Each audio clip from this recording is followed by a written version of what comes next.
Qu'est-ce que l'ars nova? L'ars nova signifie art nouveau en latin.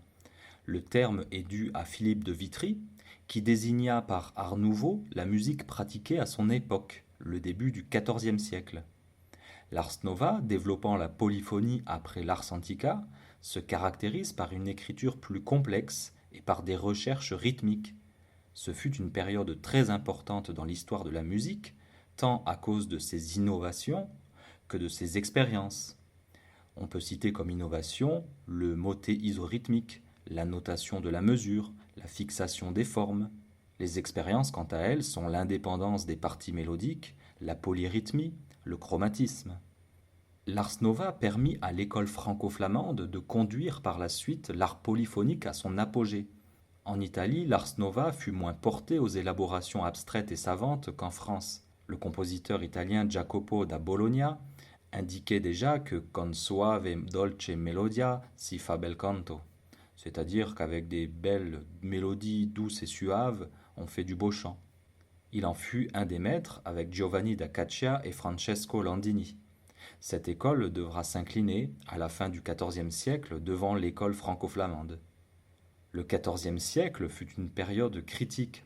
On note un déclin de la foi, le scepticisme. Par exemple, le roman de Fauvel de Gervais Dubus met en scène les vices de l'humanité assumés par un âne. Mais c'est également une époque de confusion politique, avec des guerres, les jacqueries, les révoltes, l'abolition du servage, mais aussi confusion religieuse avec le grand schisme, misère due à la guerre de Cent Ans et aux épidémies, la peste noire surtout. Tout va mal, écrivait Eustache Deschamps. Dans ce temps de fin du monde féodal, l'art se fit très raffiné, complexe et parfois sec et formel. En architecture, le gothique se compliqua en style rayonnant, mais l'époque n'en fut pas moins très féconde. De cet apparent désordre naîtra le monde moderne. Dans le domaine artistique, Machaut fut l'un des premiers grands compositeurs, comme Giotto, son contemporain, fut l'un des premiers génies de la peinture. Le poète Dante vécut également à cette époque. Cette expression d'ars nova provient donc d'un titre de traité de Philippe de Vitry, écrit vers 1320.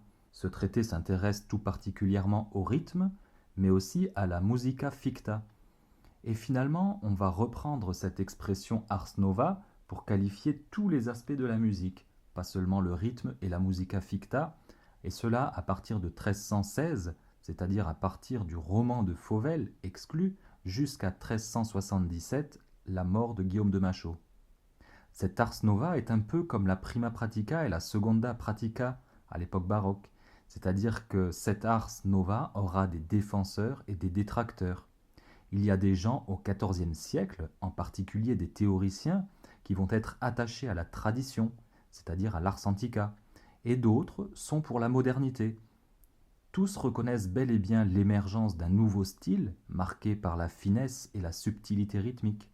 En même temps que cette conquête du rythme, la mélodie prend un aspect anguleux, artificiel, heurté, qui à l'audition est tout de suite caractéristique et qui conduit évidemment à un mépris parfait de la prosodie. Cette mélodie heurtée ne saurait s'accorder une compréhension claire des paroles. L'anonymat des compositeurs disparaît complètement et on voit apparaître, parce que les sources sont mieux conservées, une foule de compositeurs. Mais cette foule de compositeurs est dominée par deux figures, deux grands qui sont représentatifs de l'ars nova. Il s'agit de Philippe de Vitry et surtout Guillaume de Machaut. Ars nova est un terme italien. Il exprime le changement des mentalités après la mort de Saint Louis. La ferveur religieuse diminue et fait place à un esprit réaliste lié à la recherche des biens matériels. C'est à cette époque qu'apparaît la bourgeoisie. Dans tous les arts, cette soudaine transformation liée à la perte d'influence de l'Église va se faire sentir. En architecture, les hauteurs deviennent démesurées. En sculpture, les ornements des personnages, couronnes, les sceptres, prennent une grande importance. En musique, les lignes mélodiques, les rythmes se compliquent jusqu'à l'absurde. Seuls quelques compositeurs sauront utiliser les fantaisies de l'ars nova. Le thème ars nova a été emprunté au théoricien Philippe de Vitry, qui dans son traité musical essaie d'expliquer le besoin de nouveauté. Dans la pratique, Ce mouvement peut sommairement se résumer ainsi. C'est la recherche de nouveaux thèmes d'inspiration, la recherche de formes nouvelles, la messe polyphonique en est un exemple, l'emploi de thèmes de base plus personnels, c'est-à-dire des teneurs qui ne sont plus nécessairement des références à la religion, à la liturgie. C'est aussi l'abandon des formules rythmiques traditionnelles et l'emploi d'une écriture proportionnelle, mais aussi l'utilisation, encore peu cohérente il est vrai, des nouveautés apportées par l'art des troubadours et en particulier des altérations et de la note sensible, qui doucement mais sûrement va nous faire glisser de la modalité à la tonalité. Si certains signes précurseurs sont déjà très perceptibles dans les rondeaux d'Adam de la Halle, l'Ars Nova commence à s'exprimer dans le roman de Fauvel, poème satirique de Gervais Dubu sur des musiques anonymes. Le grand maître en est sans conteste Guillaume de Machaut, dont l'œuvre admirable prépare ce que l'on a appelé justement l'âge d'or de la polyphonie. Durant la période de l'Ars Nova, on trouve des genres monodiques, qui sont en général les œuvres des derniers trouvères, mais la frontière n'est pas très claire entre monodie et polyphonie. En effet, un trouvère peut très bien écrire une mélodie alors qu'un autre va écrire des voix d'accompagnement dessus. Les genres polyphoniques de l'Ars Nova sont tout d'abord le motet. Il contient en germe toute l'évolution à venir. Les voix ne commencent plus forcément ensemble. La teneur est souvent basée sur un petit fragment mélodique inventé par l'auteur et non plus emprunté au chant grégorien. Les vocalises se multiplient. Une quatrième voix apparaît, appelée contre-teneur, placée en dessous de la teneur et qui est en fait la basse.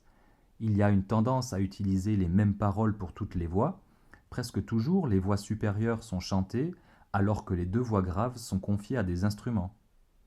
Deuxième genre polyphonique, c'est la messe polyphonique. C'est au début du XIVe siècle qu'on commença à écrire des fragments de messes polyphoniques, mais les auteurs en étaient anonymes. On ne possède que le nom de la ville dans laquelle la messe a été écrite. Par exemple, la messe de Tournai, la messe de Toulouse, la messe de Barcelone, la messe de Besançon. Ces œuvres étaient généralement écrites à 3 voix.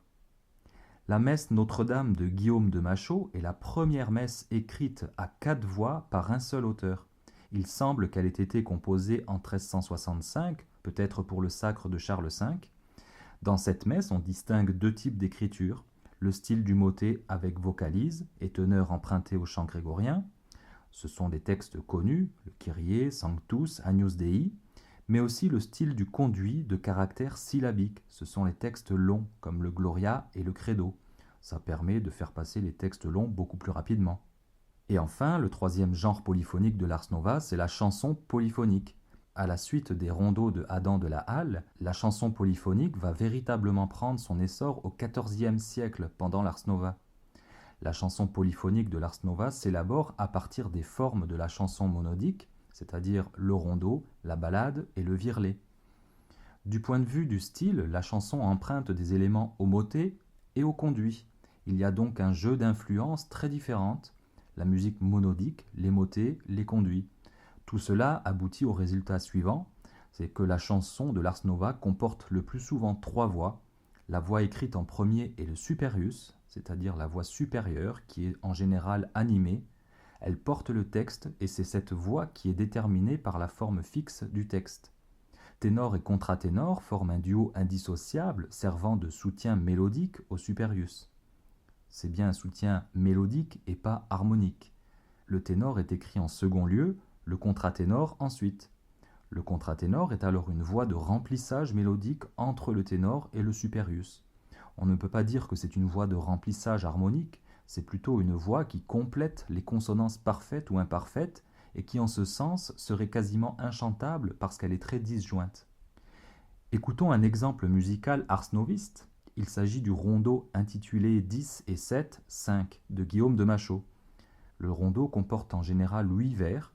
C'est le genre et la forme qui avaient déjà été illustrés par Adam de la Halle et dont on a maintenant les prolongements. Le rondeau cultive volontiers d'ailleurs l'énigme ou le rébus. Par exemple, chez Machaut, il y a un rondeau qui s'appelle « Ma fin et mon commencement ». C'est un rondeau qui se lit dans les 2 sens. Ou encore ce rondeau 10 et 7, 5, qui est une curieuse mathématique. Ce rondeau est parfaitement daté, il a été composé en 1367, et c'est un rondeau extrait du Voirdi.